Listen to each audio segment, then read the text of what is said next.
Hello, hello there, outliers and trailblazers. Niiamah Shang here, and thank you so much for letting us be a part of your journey today. We have three incredible trailblazers who are joining us on today's roundtable, and I cannot wait for you to get to know them. Why don't we get things started? Brian, we'll start off with you. Would you mind letting us know more about you and the game you're currently playing? Yeah, awesome. Thank you, Niiamah, for having me here. And I a little bit more about me. I was born in Argentina. I have been fortunate to explore and live in different countries, like in the US and Europe. Now, for the last 10 years in New Zealand. And the game that I'm playing is the game of life, trying to figure out how do I work, how do we work, and how to be able to reconnect to what we have lost and to be able to live more consciously, to be able to explore different aspects of ourselves based on our body, our mind, our energy, what some people might call soul or spirit, and how we are all interconnected, and how all of the trauma that has been experienced as society, as families, we are carrying a lot of that, and how can we explore a way of healing that. So that's the game that I'm in now. All right, well, Brian, I'm excited for this year because I'm curious to be like, oh, how can we play with that game like in real time? I love it. I love it. Sam, would love to get to know you. Let us know more about you and the game you're currently playing. Will do, buddy. So, hello, everyone. My name is Sam Mitchell. I'm a podcaster. I run the podcast Autism Rocks and Rolls. It's a podcast about autism that is also a nonprofit with a lot of services. But the game of life I'm playing, as I call it, the game of changing a stigma that, in my view, gets ridiculed for the most ridiculous reasons alive, and mental health, too. Thanks, Sam. I love that you're bringing in change and stigma. This is a place where people are here like to change things here, and I cannot wait to dive in deeper around like how you navigate it and how you continue to make things go from there. So thanks so much, Sam. Natasha, love to get to know you. Share us more about you and the game you're currently playing. Well, hello, everyone. Thank you for having me. Currently, the game that I'm playing is to reassess and to motivate. It's to bring forth understanding of how you are as a person and being the best possible version of yourself. I currently have a podcast called Chosen Kings and Queens, an attachment to Everyday Kids, a nonprofit organization that helps revitalize youth within the area, but also to be able to motivate and to put them into communities that allows for them to be themselves. Oh, like it's cool. I know about the podcast. Your last name is Choice, right? And you're like that's how you prefer to go by. And now I see like chosen choice. Like I get where that's coming in there. Yeah, I'm like, oh, I see what you did there. Awesome. Well, in this conversation here, I love like that the whole point of us this conversation is for us to get a chance to see what you did there, and to see how you are each uniquely navigating the path that you have, and how you're creating more room for others to follow as well. All right? And so I'm gonna start off this conversation here with a bit of we call this outliers edge. And so I'm going to start off here with something that has you on your edge right now. With what you're building, with the work that you're doing right now, what's something that you're taking on that really excites you, but at the same time might give you like sweaty palms, like you're like, oh, this is actually taking me outside of my comfort zone, but it's important enough for me to create that I'm willing to grow as an individual in order to do that. You mind telling us more about that and that project or the thing that you're taking on? And what I'll do is I'll leave this open for each of you, so you can just unmute yourself and then just share your first name once again once you come back on. Okay, it's choice. I think the thing that gives me sweaty palms at the moment is that I've taken on my parents' nonprofit for everyday kids, and I am the person who loves to be behind the scenes and work behind the scenes. And now I have to be in the complete forefront of what everything looks like, and for people to actually have those conversations with me when I was always the person who was doing all of the logistics and so forth. So now it's being at the forefront of something when I was always behind everything else. Oh, it's really fascinating. Can you share a little bit more about like some of the transition there from like from being behind the scenes to the forefront? So now it's a lot more like press conferences and talking to stakeholders, trying to get people to write grants and whatnot. When I was the one who was helping write the grants and setting up the fundraisers and whatnot, everything behind the scenes, logistically, I was doing. Behind the computer is where I like to be, and people just hear my voice and not really see my face. Now they have to do both. Well, at least we get to do both here, so I'll take that. I'll take that there, Choice. Thanks much here. This is I'm really excited to play with this a little bit further. Uh, Sam, Brian, anything? What's a game right now that you're playing that, or a project you're taking on that's giving you sweaty palms? Well, my game right now, this is Sam, by the way, is I'm trying to find a job that's full time because I'm job searching because my autism rocks bills unfortunately doesn't pay the bills. But in all seriousness, the thing that gives me sweaty palms, I would say, is one day, hopefully, waking up in a world that's hopefully won't get stigmatized anymore with autism, just because of how far we've come. Because once upon a time, if you remember the 1930s, we were institutionalized, and every day I wake up with the fear we're going to go back to the 1930s. I hope it's not the case, but you never know. Yeah, Sam, I appreciate you bringing this in, like, and just being like real about this. It's like there are there's conversations about moving forward, but it's also like keeping track of like where we've been. It's like it's not it's all relevant. It's all at play. So thanks for putting that into this conversation. Awesome. And Brian, anything for you? Yeah, so at the moment, I think at the next level of expansion or that edge as you are sharing, Niiamah, is about stepping forward a little bit more. Kind of like what Choice was saying. I mean, I've been for over 15 years doing this, but it's been, at university with my students or with my clients and a little bit of the podcast. But now I'm going to expand a little bit more. So creating a platform to go more international, created a short documentary as well to showcase that, which it's going to be out quite soon as well. And I am writing a book at the moment, so hopefully that's another thing. So all of those components are supporting the next level of expansion and to see what arises from that and in terms of how can I keep on sharing my understandings and what I have learned and how that can hopefully support many other people. Oh, this is cool. Like, 'cause I feel like all three of you have some kind of journey of like choosing, like either choosing or being thrusted into like having to like take center stage, and to create a platform based on that. Right? So, if y'all are good with this, I'd love to spend a little bit more time like on that experience. How do you all navigate that yourselves? Would that be fun for you to talk about? Yeah. Choice is like, yeah, we can do it. So let me ask you this here. Uh,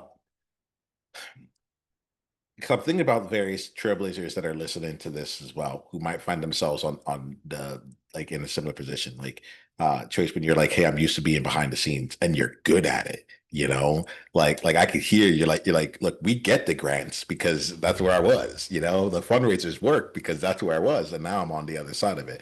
I'm curious about like that process of um to me, I feel like this is less about the actions and more about the identity.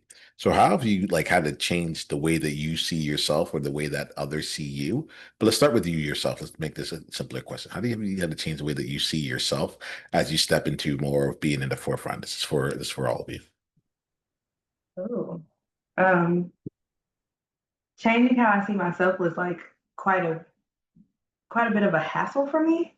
Because I always was like, I love to be the person who can walk by a crowd and you not really notice them. So I had to tell myself, like, hey, you don't have to always be in the shadows of everything. people can know who you are, especially if you constantly light up a room without saying anything. So it was having to give myself some really nice talks prior to like entering rooms, prior to sending emails or having those phone calls and saying, "Hey, you're meant to be here for a reason, so you have to stand in that position now. Everything isn't always doesn't always have to be in the background."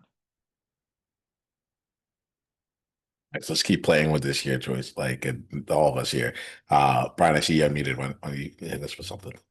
Yeah, I think that as you know, listening to Choice, I think that just reflecting on my own choice of stepping into this work that I've been doing now for over 15 years, that it's been a lot on understanding myself and understanding my fears and understanding, what's preventing me from stepping into, a new version of myself or something that requires more recognition because when I was younger, I remember, being super afraid of public speaking or even showing up to something like this or just asking a question or, I've been running like for hundreds and thousands of people. I've been like speaking and doing workshops. And if I look back, I'm like, there's no way that I'm doing that.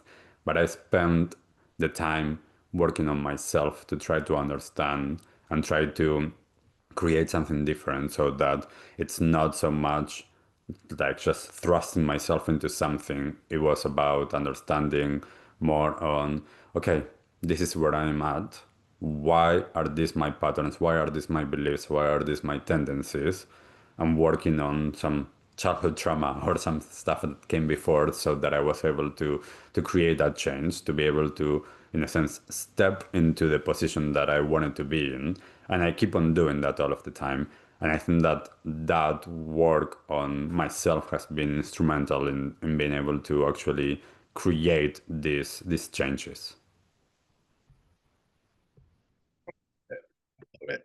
Sam, do you have anything on this one here? Well, I mean, kinda. I mean, the way that I saw earlier was at 16 years old, pretty much, was when I started to see a shift in mindset because it was for me during that time span, I just felt really bad about myself. And during the time span, I noticed, well, I need to change myself first before I go into the work with this podcast. And the way I changed myself is I stopped people pleasing. Now you got me a little like curious here. So like because y'all don't know this, but I'm a recovering people pleaser myself. And so Sam, I'm really curious about what was your flavor, and maybe you can help us see like how you may have responded in one area and how you're responding now. Really curious about, and I'm sure outliers out here identify. Oh, well, let's see. The clean version of the flavor is too hot for chips.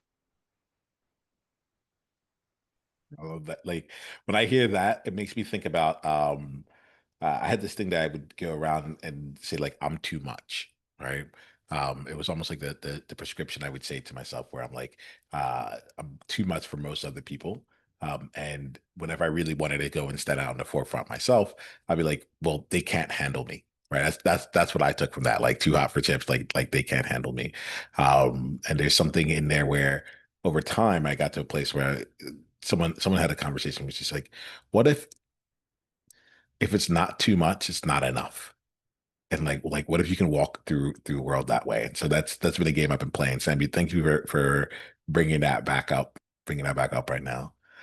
So let's go on here. There's Brian, you brought up something here that I thought was really interesting.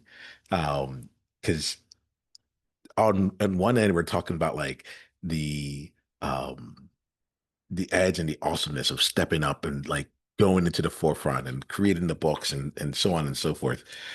But then you just like casually dropped and you're like, yeah, but I've been doing this for hundreds and thousands of people over the years, you know? But like if you'd asked me, like I wouldn't have actually thought of it that way. And I think that's something that's really quite important here. And so one of my questions, the reason that it's important is I think that as trailblazers, we often forget how much we've already accomplished and what we did to get to the place that we're at. And so I would love for you all to share something here, either about something that you have accomplished or something that you do that comes like natural to you, that you have to actively remember that this is actually like part of your secret sauce, part of what makes you as successful in what you're doing. Anyone feel called to answer that one first? Mm. Yeah, Sam, I see you. Does it have a TEDx stage or a TED? Blah, blah, blah. If I can speak today, sure, I'll answer that. Being on a TEDx stage, being a TEDx speaker, hopefully that can count. But Yeah. realizing motivational speaking is part of in your words, the secret sauce. Because let's just be honest, a lot of people want to hear people what they want to hear, and a lot of times it's in person or virtual, but most of the time it's in person. That's awesome. Thanks, Sam. Anyone else? And I think that one of the things for me has been through the years being able to actually show up and be present and show up with the people in front of me, whether that's, you know, the four of us here or one-on-one clients or, talking to a room of thousands of people. It's being able to show up in the moment, and that has been, I think, that my secret sauce in a sense, or what some would call my zone of genius, that I know like that is what I can do, and I know that in that moment I can share some words or some insights or even a feeling that is going to touch whoever it is that it needs to touch to create a redirection in their lives, in the way that they are thinking, in the way that they are being, in the way that they are acting. And that I keep on knowing that is one of the reasons why I'm here, to be able to create that for myself and for others. That's fun. That's really fun there. Hey, Choice, what you got? Definitely resonate with Brian, because just being able to show up is a big deal for a lot of people, especially for us extroverted introverts. It's very easy to be able to say, "Oh, at least I'm showing up." But I definitely believe that my biggest thing that I've worked on so far is knowing that I'm disposable in places where I feel like I'm not.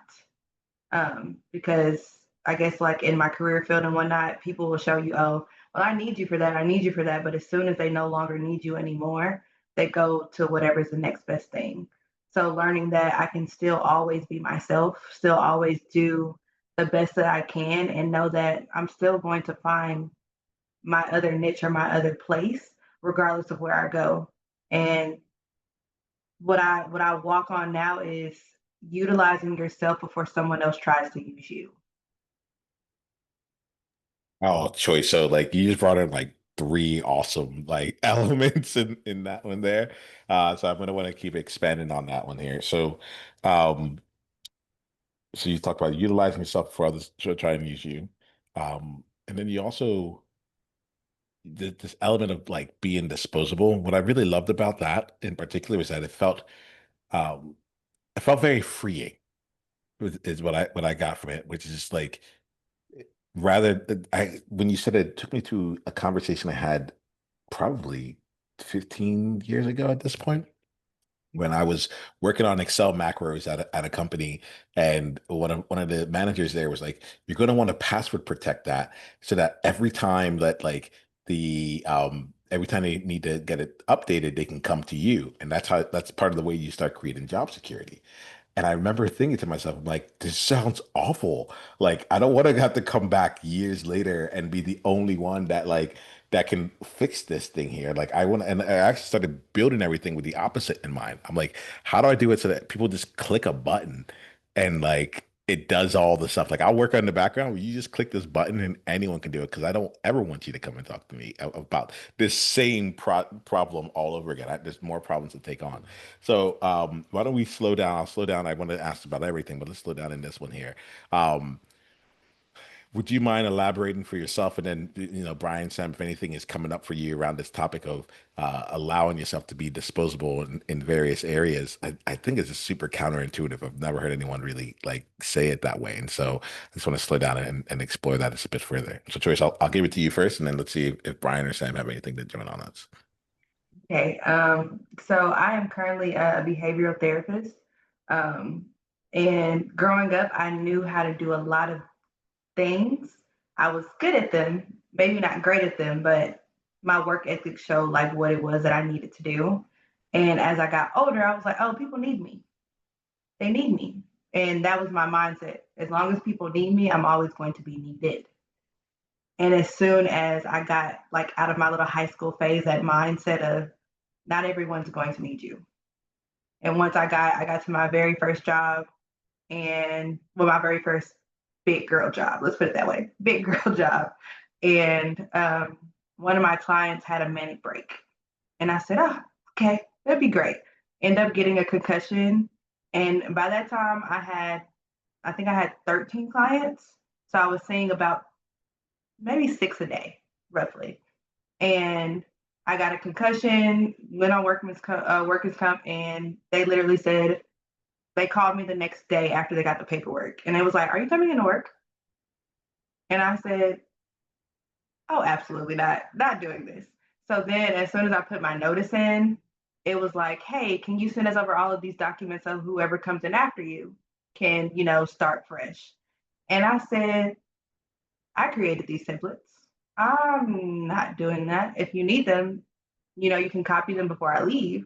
But other than that, they're going to be wiped from my computer whenever I leave out. So then going forward, just looking at it in a perspective of like friends and family, it became I know when to call Tisha because I know she can do this or I know she can help me with that.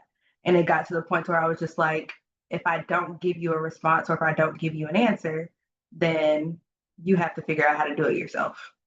So you're going to always need me. And I didn't like to just want to be needed in certain seasons of their lives when I wanted to always be needed in my own. So being disposable, it was just like, you have to understand that no one else can dispose of you if you don't dispose of yourself. So you got to use yourself first. All right, outliers. So I'm going to go to Sam and Brian on this or see if there's any additional resonance. But I think if you're one of the people where that message was for, like this, if this episode was specifically so you can hear that, like take that in, like rewind it, listen to this again here. I think there's a lot of us that go through and we're like we do things because we feel like we need to be needed, or there's something bigger. That's what was going. There's something bigger for us. There's a bigger trail. There's another endeavor. There's another project. There's another way that we can support people. But we're caught because if we leave, then who's going to take care of them? I'm needed here, and so Choice. I really appreciate like the freedom that you're offering us to be able to look at it from a different perspective. Because I think a lot of us out here would benefit from being able to release that and be able to go to have the room to take on what's next. Awesome. Brian, Sam, anyone want to join in on this? Yeah, I think that one of the things from what I've been hearing is that there's this beautiful balance or dance that we need to play, and I talk this a lot with my students about, how can we make ourselves priority number one in our lives, and how do we understand how are we in relationship to others, and how are others in relationship to us, and how do we want to create that dynamic? Because, is everything about me, or is everything about others? Or can we create a balance of understanding, well, I matter. And as Joyce was saying, like, I want to create the circumstances to make sure that things work in the way that I want them and not how others around me are trying to put that on me. And at the same time, how can I allow myself to not be, in a sense, self-centered, or just making sure that I'm doing things that are going to benefit others and the collective. And I think that, Niiamah, what you were saying, how can I create this that instead of people needing me to put the password in, how can I make it simple for people? And I think that this is something that a lot of times you know, I have shared with people, and some people were like, no, no, this is something that you just give to give us a free talk on something like this, something that people need to pay. And I'm like, no, this is to share. This is something to be shared. If then someone wants to work on that, pay me, great. But there is something about being able to understand how do we lift each other up and how do we create things that are easier for others, especially when, I know that I'm in a position of privilege. Like I'm a male, even though I'm Latino or I'm not white, I look white, so I get all of the benefits of being a white male and educated. So, how am I using my privilege so that others around me are able to get some of the things that I've been fortunate to get and to explore when they haven't been able to? Thank you for that, Brian. Thanks for wearing that so well, right? Like I see that you choose to walk in that, you know. So thank you for that. Awesome. Sam, anything up for you on this one? Don't feel like you need to, but I just wanted to check in.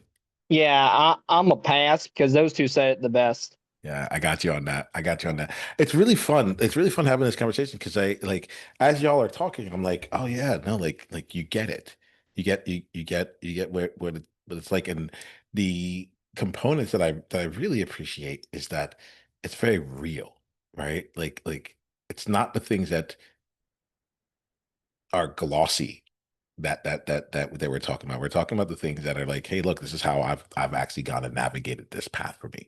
And I really appreciate that because I think that's the reason that we have honestly any conversation.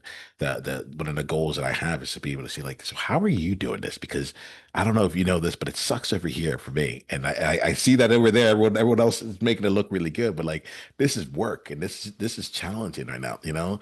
I have I realized that there's a group program that I've been wanting to launch for several years. The thing is that I say that I've been wanting to launch it, but the reality is that I have launched it like 6, 7 times with different names each time, you know?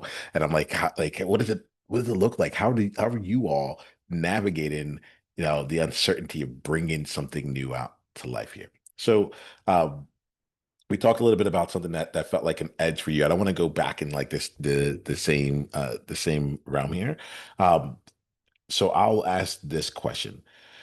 What's something that people see about you and experience about you, but they take at like a surface level?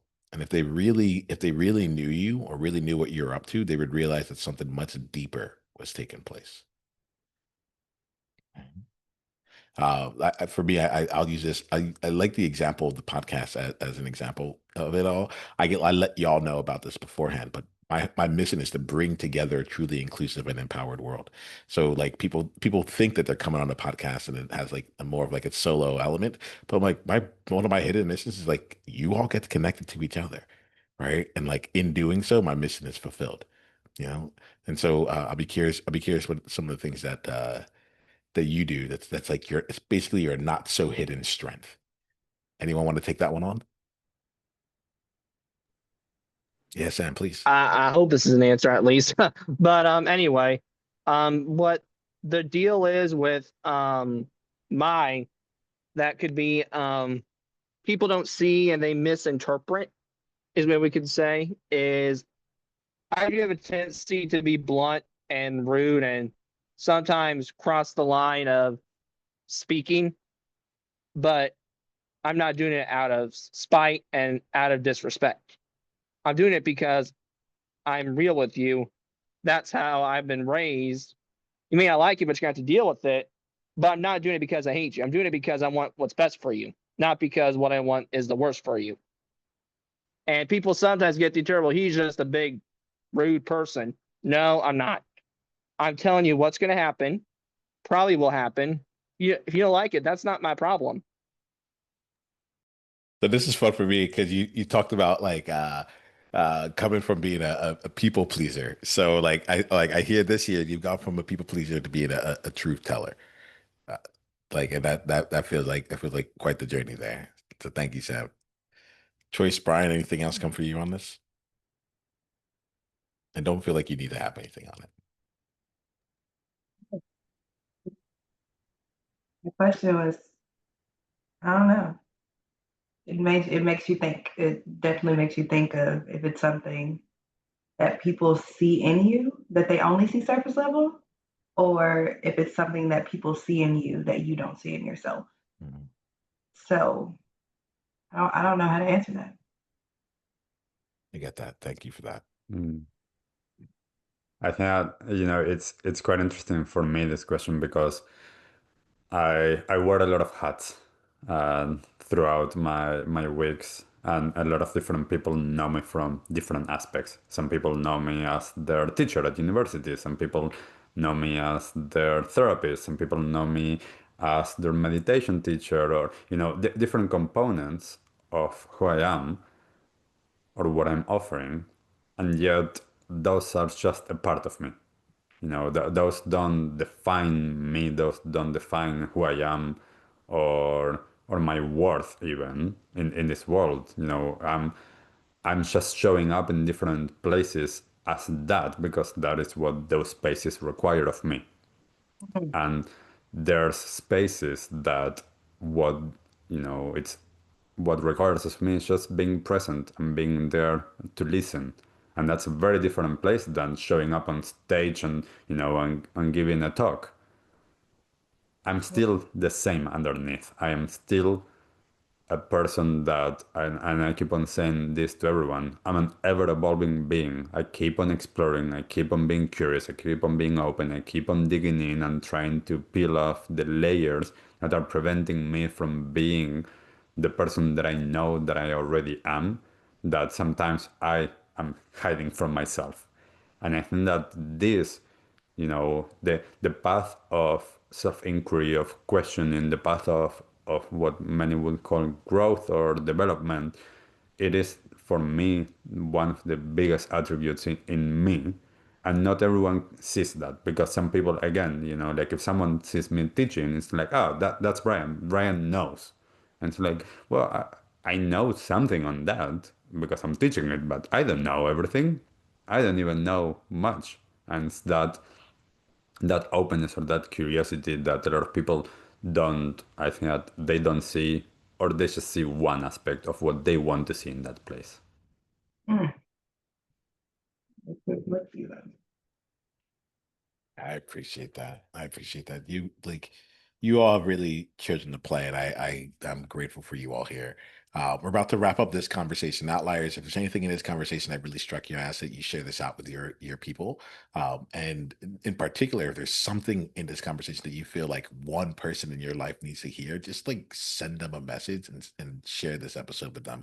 I call it the one person, one conversation at a time initiative, but I think that that's what's going to cut through so that it keeps being impactful. And honestly, I'm a math guy, so I'm like, things grow very quickly, even with just one conversation, one at a time. So, with that being said, I want to bring us to our conclusion for today. The way that I'd like to end today is to make sure that that's to do two things. One is to share the best way that people can go further down in your world. How can they continue the journey with you? So we can share, I like to say, like your best contact info. Like we have a lot of different ways people can connect us with us. Like let us know the best way for us to do that. And then the second thing here is to share some insight that you got that was like sparked by someone else in this conversation. I think it'd be really like lovely to just share a little bit about that as we wrap up for today. My elements here is like I think outliers are taken care of, so this is just for you. And I'll put it out there because I usually ask this question about what's an insight that you're leaving with for this conversation overall. So if you wanted to share about an insight that you yourself personally are walking away with, because then go ahead and do that. And if there's something that someone else has said that has really impacted you in this conversation, then please go ahead and share that instead. Okay. So contact info and then an insight. Brian, would you mind starting us off on this one? Sure. So the best way to connect with me is my name, Brian Berneman, Instagram, Facebook, website, email brian@brianberneman.com. That would be the best way to connect with me. Um, I think that in terms of a takeaway or an insight is I'm always fascinated by listening to people's stories and seeing where they are in their journeys. And I'm really appreciative of being able to connect with the three of you and to share this moment here and just to acknowledging your presence, your energy, and your journey so far in this life. Thank you so much, there, Brian. Let's go to Sam. Sam, would you mind sharing with us the best way we can stay in contact with you and the insight you got from today? Yes, sir. So you can find me on your favorite media platform. Not hard to find. You Google me, you search engine optimization, something will pop up. But the best way to go is to my website. The takeaway is actually from Miss Choice about how she had a transition from going from going to the back to the forefront. That's very admirable to share. I have to admit that is very admirable to share because, gosh, I get kind of scared sometimes because I was in the background working on doing editing, but now I'm in front for an executive director, and it's like, oh boy, how did I end up here? And I still question if I'm ready for this position. So, Miss Choice, you're not alone. Let me put it that way. Oh, I appreciate that there. Sam, you talked about like they can go through your website. If you, for anyone that's just listening right now, what's your website? Oh, did I not say that? Oops. Autismrocksandrolls.com. All right, awesome. It's funny, like these are the various ways that we go from back to front too, right? That we can just put out there. So I love that there. Thanks, Sam. And then Nateisha, I'm like choice. There we go. So choice. Hit us up. How do we go further down your world? So you can contact me by actually just typing in my name, similar to Brian. Everything is in my name. I don't really change anything to that nature. You can also look for Chosen Kings and Queens podcast. You can message me on there. Email me at Chosen Kings and Queens or Nateisha Choice at everydaykids.org. Yeah, that's majority of how you find me. All of those are the great ones. LinkedIn is probably going to be your easiest way to get me because I am always on there, some shape, form, or fashion. But my takeaway would probably be from both Sam and Brian. Sam said he was never a people pleaser, and he said he just didn't care. I'm getting there. We're almost there. And then Brian, it was this last portion of what he said. He was like, he's just been the same person all the way around. It doesn't matter which area of his life he's in or where he is. He just had to show up, and for that position, it required for him to show up in that particular way, which is what a lot of us don't necessarily think about in today's society. We just go with the motion, and sometimes you just have to show up because it's called for you to. Well, I'm really grateful all of you answered the outlier calling when I put it out there to come on here. It's been incredible to hear about your journeys, hear about the way you see things, and hear how you navigate your own paths. Outliers, until the next time we talk, remember this: be you on purpose. Journey on.